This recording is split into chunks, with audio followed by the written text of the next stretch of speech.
Hello, नमस्कार भाई, कैसे हैं आप सभी बताइए। क्या मेरी आवाज़ आप तक क्लियर जा रही है? अगर जा रही है तो कमेंट बॉक्स में हाँ करके ज़रूर बताएंगे एक बार कि हाँ आपकी आवाज़ आती है। आइए हम अपने अगले टॉपिक की शुरुआत करते हैं आज, जिसका नाम है दिल्ली सल्तनत। दिल्ली सल्तनत जो है, दिल्ली सल्तनत के कुछ महत्वपूर्ण क्वेश्चन हैं हम मेरे पास, आज आपके साथ डिस्कस करेंगे हम। पहला क्वेश्चन कहता है कि दिल्ली सल्तनत की स्थापना किसने की थी? तो भाई दिल्ली सल्तनत की स्थापना कुतुबुद्दीन ऐबक ने की थी। आइए प्रश्न संख्या 2 देखते हैं। दिल्ली सल्तनत की स्थापना किस वर्ष हुई? तो वर्ष की बात कह रहा है तो 1206 ईस्वी बिल्कुल हमारा सही उत्तर हो जाएगा भाई। प्रश्न संख्या 3 देखते हैं। दिल्ली सल्तनत की पहली राजवंश कौन थी? तो राजवंश की बात कर रहा है तो गुलाम वंश जो था कुतुबुद्दीन ऐबक के द्वारा स्थापित हुआ था, और यही राजवंश दिल्ली सल्तनत की पहली राजवंश थी। आइए अगला प्रश्न देखते हैं। गुलाम वंश का संस्थापक कौन था? तो संस्थापक की बात कर रहा है तो कुतुबुद्दीन ऐबक हमारा बिल्कुल सही उत्तर हो जाएगा। प्रश्न संख्या 5 देखते हैं। कुतुब मीनार का निर्माण किसके द्वारा कराया गया था? तो कुतुब मीनार जो है वो कुतुबुद्दीन ऐबक के द्वारा निर्माण कराया गया था। और इस अगला प्रश्न हम देखते हैं, 6 नंबर प्रश्न। गुलाम वंश का सबसे योग्य शासक कौन था? तो योग्य शासक की बात करें तो इल्तुतमिश हमारा सबसे योग्य शासक जो है वो गुलाम वंश का था।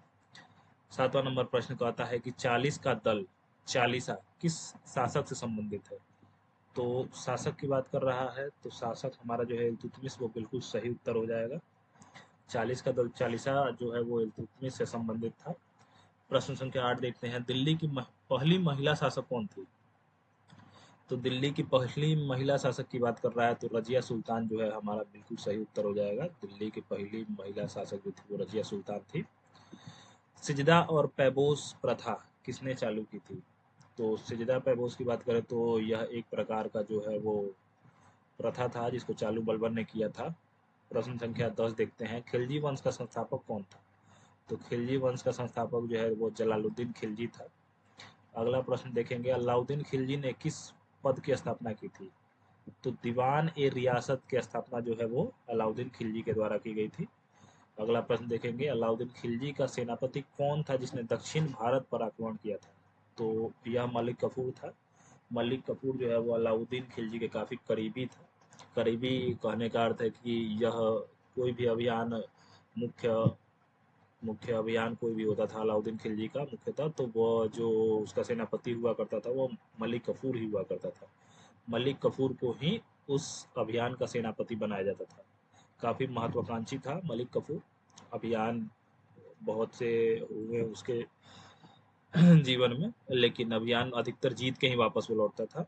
इस वजह से जो है वो अलाउद्दीन खिलजी हमेशा अपना सेनापति जो है वो मलिक कफूर को ही बनाया करता था। अगला प्रश्न देखेंगे। किस शासक ने मार्केट कंट्रोल नीति अपनाई थी? मार्केट कंट्रोल की जो बात हम करते हैं तो अलाउद्दीन खिलजी हमारा बिल्कुल सही उत्तर हो जाता है। मार्केट को कंट्रोल करना ये जो है वो अलाउद्दीन खिलजी के समय शुरू हुआ था। अगला प्रश्न देखेंगे। तुगलक वंश का संस्थापक कौन था? तो तुगलक वंश का संस्थापक भाई गयासुद्दीन तुगलक जो थे वो तुगलक वंश का संस्थापक था। अगला प्रश्न देखते हैं। मोहम्मद मोहम्मद बिन तुगलक को किस कारण से विलक्षण कहा जाता है? तो मोहम्मद बिन तुगलक जो था वो काफ़ी महत्वाकांक्षी शासक था, और उसकी योजनाएं काफ़ी महत्वाकांक्षी होती थी। नए नए योजनाओं को लेकर आता था, नई नई पहल को शुरू करता था अपने शासन में। इस वजह से उसको जो है विलक्षण कहा जाता है। किस शासक ने राजधानी दिल्ली से दौलताबाद स्थानांतरित की? तो दिल्ली से दौलताबाद जो कहे तो हम मोहम्मद बिन तुगलक हमारा जो नाम है वो बिल्कुल सही होता है। इसने राजधानी जो है वो दिल्ली से दौलताबाद जो है वो स्थानांतरित कर दी थी। अगला क्वेश्चन देखेंगे। तांबे के टोकन सिक्के किस शासक ने चलाए? तो तांबे के जो है वो तांबे के टोकन सिक्के किस शासक ने चलाए? तो यह जो है वो मोहम्मद बिन तुगलक ने चलाए थे। मोहम्मद बिन तुगलक ने जो है वो तांबे के जो है टोकन सिक्के चलाए थे। अगला प्रश्न देखते हैं हम कि जियाउद्दीन बर्नी किस शासक के दरबारी इतिहासकार थे? तो जियाउद्दीन जो बर्नी थे वह अलाउद्दीन खिलजी के दरबारी इतिहासकार थे। अगला प्रश्न क्या कहता है। फिरोज शाह तुगलक ने किस कर को हटाया था? तो फिरोज शाह तुगलक ने जो है वो जजिया कर को हटाया था। और फिरोज शाह तुगलक ने कितने नए नगर बसाए थे? नए नगर की बात हम करें तो इसने 6 नगर जो है वो नए बसाए थे। अगला प्रश्न देखेंगे, हिजरी संवत किस शासक ने प्रारंभ किया था? तो हिजरी संवत की बात करें तो मोहम्मद बिन तुगलक के द्वारा जो है वो हिजरी संवत शुरू किया गया था। अगला प्रश्न देखेंगे, किस शासक ने नहरों की व्यवस्था कराई थी? तो नहर की बात होती है तो यह फिरोज शाह तुगलक का नाम आता है इसमें। अगर परीक्षा में कभी भी नहर जो है दिल्ली सल्तनत में नहर से संबंधित क्वेश्चन पूछे तो फिरोज शाह तुगलक हमारा बिल्कुल सही उत्तर हो जाएगा। जजिया कर सबसे पहले किसने लगाया था? तो जजिया कर की हम बात करते हैं तो वह इल्तुतमिश ने लगाया था। सबसे पहले जो जजिया कर की शुरुआत हुई थी वो इल्तुतमिश ने की थी। आइए अगला प्रश्न देखते हैं, लोधी वंश का संस्थापक कौन था? तो लोधी वंश का जो संस्थापक था वह बहलोल लोधी था। माफ करिएगा, बहलोल लोधी होता है लेकिन बाई मिस्टेक बहलूल लोधी लिखा गया है, उसके लिए माफी चाहूंगा। लेकिन जो शुद्ध उच्चारण है इसका वो बहलोल लोधी है। ऑप्शन नंबर ए बिल्कुल सही है। आइए अगला क्वेश्चन देखते हैं, क्वेश्चन नंबर 25, किस शासक ने अग्नि परीक्षा द्वारा अपनी निर्दोषिता साबित की थी? काफी बहुत बढ़िया क्वेश्चन है और यह जो है वो रजिया सुल्तान हमारा जो है वो बिल्कुल सही उत्तर हो जाएगा। रजिया सुल्तान ने जो है वो उसने अग्नि परीक्षा द्वारा अपनी निर्दोषिता साबित की थी। काफी बार एग्जाम में पूछा गया है क्वेश्चन। आइए अगला क्वेश्चन देखते हैं, किस शासक ने इक्तादारी प्रथा को संगठित किया था? इक्तादारी प्रथा जो है वो किसने संगठित किया था? तो उसने इल्तुतमिश ने। इक्ता जो है वो प्रथा था एक प्रकार का, इक्ता किसने शुरू किया था? तो इल्तुतमिश ने शुरू किया था। हमारा ऑप्शन नंबर ए बिल्कुल सही उत्तर हो जाएगा। अगला क्वेश्चन देखेंगे, चहलगानी किसे कहा जाता था? चहलगानी चहलगानी की बात करें तो इल्तुतमिश के समय में 40 सरदारों का जो दल था उसको हम चहलगानी कहा करते थे। 40 सरदार जो होते थे उसका एक दल हुआ करता था और उस दल का जो नाम है वो चहलगानी कहा जाता था। अगला प्रश्न देखेंगे, बलबन का शासनकाल किस नीति के लिए प्रसिद्ध था? तो बलबन का शासनकाल जो है वो कठोर एवं निरंकुश शासन के लिए प्रसिद्ध था। ऑप्शन नंबर बी हमारा बिल्कुल सही उत्तर हो जाएगा। अगला प्रश्न देखेंगे, किस शासक ने गजनी और सिंध पर आक्रमण किया? तो गजनी और सिंध ने आक्रमण किया तो वो इल्तुतमिश हमारा ऑप्शन होगा बिल्कुल सही उत्तर। गजनी और सिंध पर आक्रमण करने वाला जो है वो इल्तुतमिश होगा, वो बिल्कुल सही उत्तर है।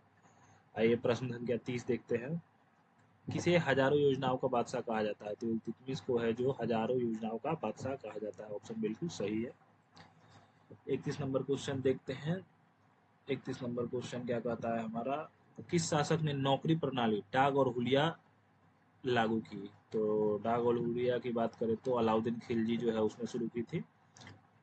प्रश्न संख्या 32 देखते हैं, किस शासक ने बहराइच में सैयद सलार मसूद के मकबरे पर चढ़ावा बंद किया? तो चढ़ावा बंद जो है वो सिकंदर लोधी ने किया था। 2 नंबर ऑप्शन बिल्कुल सही है हमारा। दिल्ली सल्तनत का अंतिम वंश कौन सा था? तो दिल्ली सल्तनत का अंतिम वंश जो है वो लोधी वंश था और लोधी वंश को हरा के जो है वो बाबर ने भारत में मुगल वंश की स्थापना की और बाबर के समय से हमारा जो है मुगल वंश जो है वो आगे बढ़ता गया। आइए अगला प्रश्न देखते हैं, 1526 ईस्वी में पानीपत की पहली लड़ाई में किसकी हार हुई? तो पहली लड़ाई में जो है वो किसकी हार हुई की बात कर रहा है तो इब्राहिम लोधी, उस समय का शासक जो था इब्राहिम लोधी था और इब्राहिम लोधी की हार हुई और बाबर की जीत हुई। और बाबर की जीत होने के बाद बाबर ने भारत में मुगल जो है वो मुगल शासन की जो है वो स्थापना कर दी। प्रश्न संख्या 35 देखते हैं, पानीपत की पहली लड़ाई किसके बीच हुई? तो पानीपत की पहली लड़ाई जो है वो बाबर और इब्राहिम लोधी के बीच हुई थी 1526 में। आइए अगला क्वेश्चन देखते हैं, किसे सुल्तान आजम कहा जाता है? तो सुल्तान आजम जो है वो कहा जाता है आपका अलाउद्दीन खिलजी को।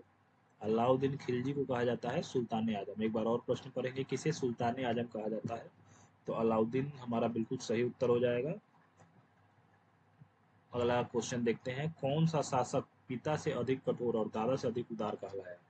काफी महत्वपूर्ण क्वेश्चन है, कई बार एग्जाम में पूछा गया है और पूछने का तरीका थोड़ा सा अलग है क्वेश्चन का, लेकिन हम इसको कोशिश करते हैं बनाने की। इसका ऑप्शन जो है वो सिकंदर लोधी कहा जाता है। सिकंदर लोधी को पिता से अधिक कठोर और दादा से अधिक उदार कहा जाता है।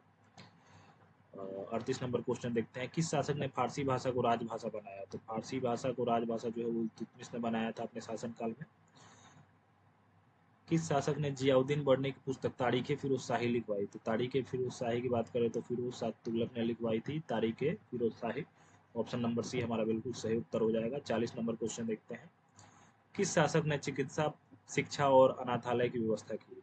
तो चिकित्सा, शिक्षा और अनाथालय की बात करें तो गुरु तुगलक ने कराई थी व्यवस्था। अगला क्वेश्चन देखते हैं 41, किसे मिलिट्री मोनार्की का निर्माता कहा जाता है? तो यह बलबन का नाम आता है। मिलिट्री की बात करें तो ये बलबन से शुरुआत हुई थी। दिल्ली सल्तनत के किस शासक को कठोर न्याय के लिए प्रसिद्धि मिली? तो कठोर न्याय की बात करें तो हमारा जो है वो ऑप्शन नंबर ए बलबन सही उत्तर है। जजिया कर का विरोध किसने किया था? तो जजिया कर का विरोध जो है गुरु नानक ने किया था। खिजर खां किस वंश का संस्थापक था? तो सैयद वंश का संस्थापक था। किस शासक के समय अमीर खुसरो और अमीर हसन जैसे कवि हुए? तो अलाउद्दीन खिलजी के समय जो है वो अमीर खुसरो और अमीर हसन जैसे कवि हुए। फतेहपुर सिकरी नगर किसने बनवाया था? तो अकबर ने बनवाया था। यह दिल्ली सल्तनत का क्वेश्चन नहीं है, मुगल काल का क्वेश्चन है, लेकिन बाई मिस्टेक यहाँ प्रिंट हो गया है। तो आगे हम क्वेश्चन अपना देखते हैं। किस शासक ने खुतबा पढ़वाने का अधिकार लिया? तो खुतबा पढ़वाने की बात करें हम तो खुतबा पढ़वाने का इल्तुतमिश ने लिया था। इल्तुतमिश अपने नाम का खुतबा पढ़वाता था। किस शासक ने कृषि सुधार हेतु दोहरी कर व्यवस्था लागू की? तो दोहरी कर व्यवस्था की बात करें हम तो अलाउद्दीन खिलजी द्वारा जो है वो दोहरी कर की व्यवस्था की गई थी। अमीर खुसरो ने किस शासक को सिकंदर सानी कहा था? तो सिकंदर सानी इसने अलाउद्दीन खिलजी को कहा था। ऑप्शन नंबर बी बिल्कुल सही उत्तर है हमारा। दिल्ली सल्तनत का पतन किसके काल में हुआ? तो दिल्ली सल्तनत का पतन जो है वो इब्राहिम लोधी के काल में हुआ। आज का हमारा 50 प्रश्न जो है वो बिल्कुल समाप्त होता है अच्छे तरीके से। कमेंट बॉक्स में आप बताएंगे कैसा लगा आपको। प्रश्न मज़ेदार है तो थम्स अप देकर कमेंट में मेरा मनोबल बढ़ाएंगे ताकि मैं और भी नई नई वीडियोस लेकर आता रहूं। अगली बार प्रयास करूंगा कि किसी और टॉपिक से वीडियो लाया जाए। अ, बाकी आप वीडियो को पूरा ज़रूर एक बार देखेंगे। पूरा ज़रूर देखने के बाद उसको लाइक करेंगे, चैनल को सब्सक्राइब करेंगे, अपने दोस्तों यारों तक जो है वो सेंड करेंगे। और उम्मीद करते हैं इस वीडियो पे कम से कम 500 लाइक होनी चाहिए। बाकी अगर 500 लाइक होती है तो मैं और भी टॉपिक ले आऊँगा, कवर कराएंगे साथ में।